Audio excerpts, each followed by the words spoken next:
بسم اللہ الرحمن الرحیم۔ شروع کرتا ہوں اس بابرکت نام سے جو دلوں کے بیت خوب جانتا ہے۔ آج کا موضوع ہے حضرت ابراہیم علیہ السلام کا واقعہ۔ حضرت ابراہیم علیہ السلام کا باپ دوزخ میں کیسے گیا؟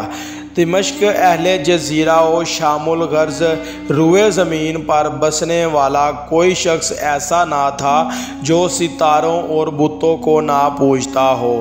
ساری سرزمین پر کفر و شرک کا دورہ تھا۔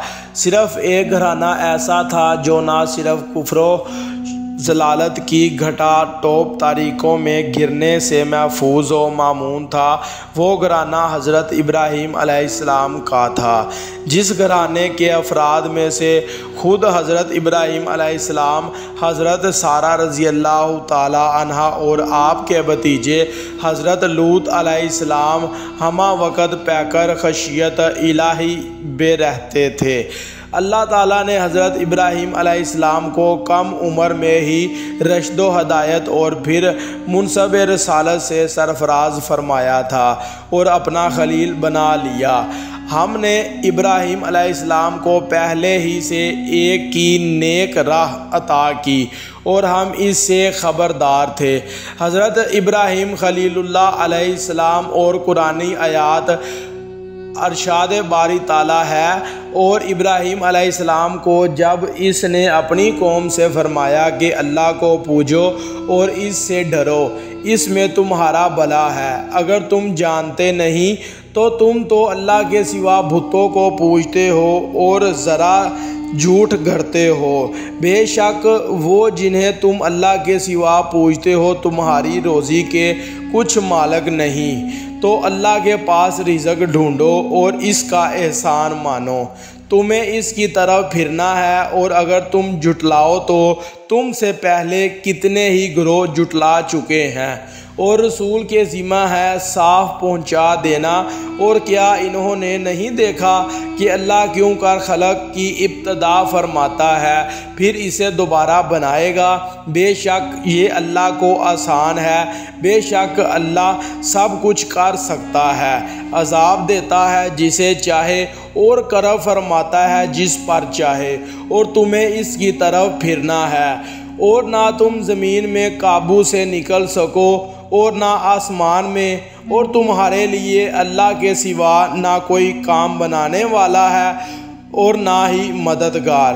اور ابراہیم علیہ السلام نے فرمایا، تم نے تو اللہ کے سوا یہ بت بنا لیے ہیں جس سے تمہاری دوستی یہی دنیا کی زندگی تک ہے، پھر قیامت کے دن تم ایک دوسرے کے ساتھ کفر کرو گے اور ایک دوسرے پر لعنت ڈالو گے، تو تم سب کا ٹھکانہ جہنم ہے اور تمہارا کوئی مددگار نہیں۔ ابراہیم علیہ السلام نے کہا، میں اپنے رب کی طرف ہجرت کرتا ہوں، بے شک وہی عزت و حکمت والا ہے، اور ہم نے اس کی اولاد میں نبوت اور کتاب رکھی، اور ہم نے دنیا میں اس کا ثواب اسے عطا فرمایا۔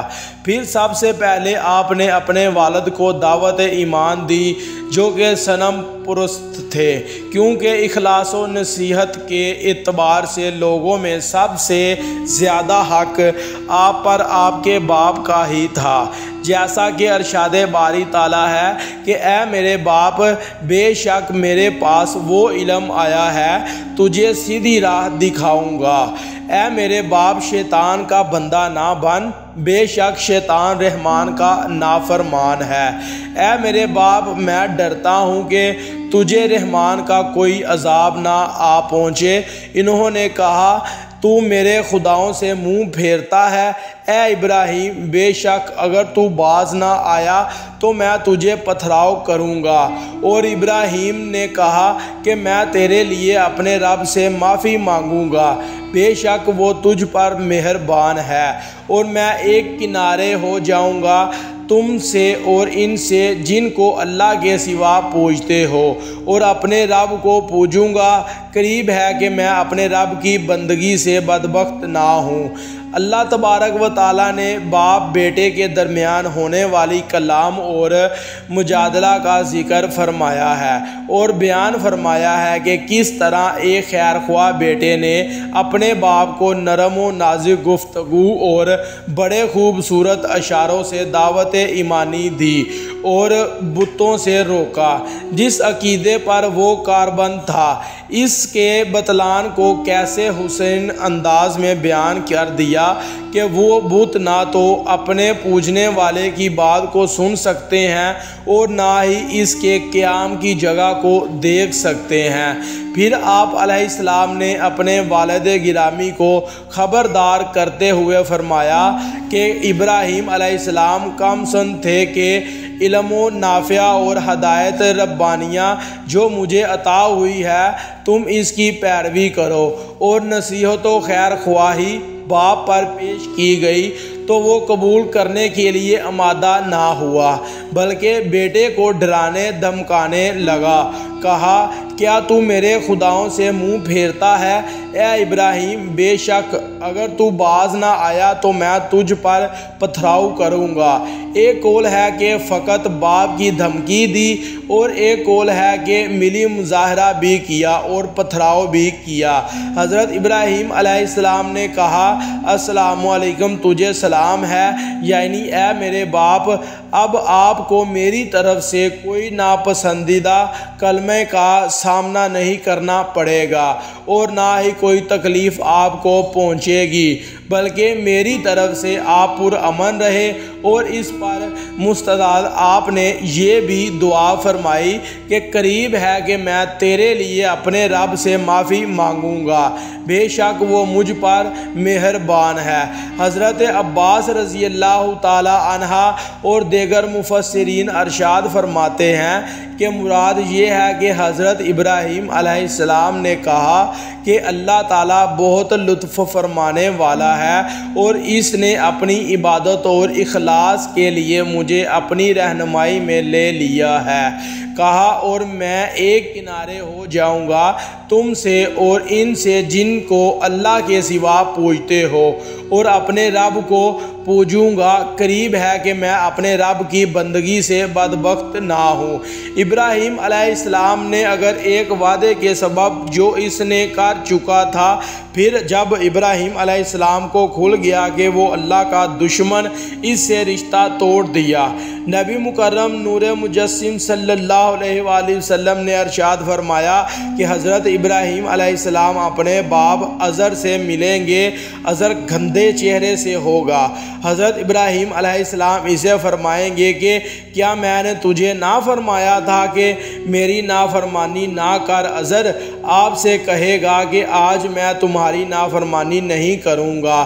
حضرت ابراہیم علیہ السلام اس کی خنجات اور شرمندگی کو ملاحظہ فرما کر اللہ تعالیٰ کے حضور عرض کریں گے کہ یا رب العالمین، تو نے مجھ سے وعدہ فرمایا تھا کہ تو مجھے میدان حشر میں رسوا نہیں کرے گا۔ میرے باپ کی رسوائی سے بڑھ کر میرے لیے اور کون سی رسوائی ہوگی؟ اللہ تعالیٰ فرمائے گا کہ میں نے جنت کافروں پر حرام کر دی ہے۔ پھر ندا دی جائے گی کہ اے ابراہیم علیہ السلام اپنے پاؤں کے نیچے دیکھ کے کیا ہے؟ تب آپ ملاحظہ فرمائیں گے کہ ایک کتا پڑا ہے اور نجاست سے آلودہ بغض ہے۔ پھر اسے ٹانگوں سے پکڑ کر جہنم رسید کر دیا جائے گا۔ اور فرمانے باری تعالیٰ ہے، اور یاد کرو جب ابراہیم علیہ السلام نے اپنے باپ عزر سے کہا کہ تم بتوں کو خدا بناتے ہو، بے شک میں تمہیں اور تمہاری قوم کو کھلی گمراہی میں پاتا ہوں۔ یہ تھی ہماری آج کی ویڈیو، اچھی لگے لائک اور کمنٹ کریں، ہمارے چینل کو سبسکرائب کریں اور ساتھ بیل آئیکن کو پریس کریں تاکہ ہماری ہر آنے والی ویڈیو کا نوٹیفیکیشن آپ تک پہنچ سکے۔ جزاک اللہ۔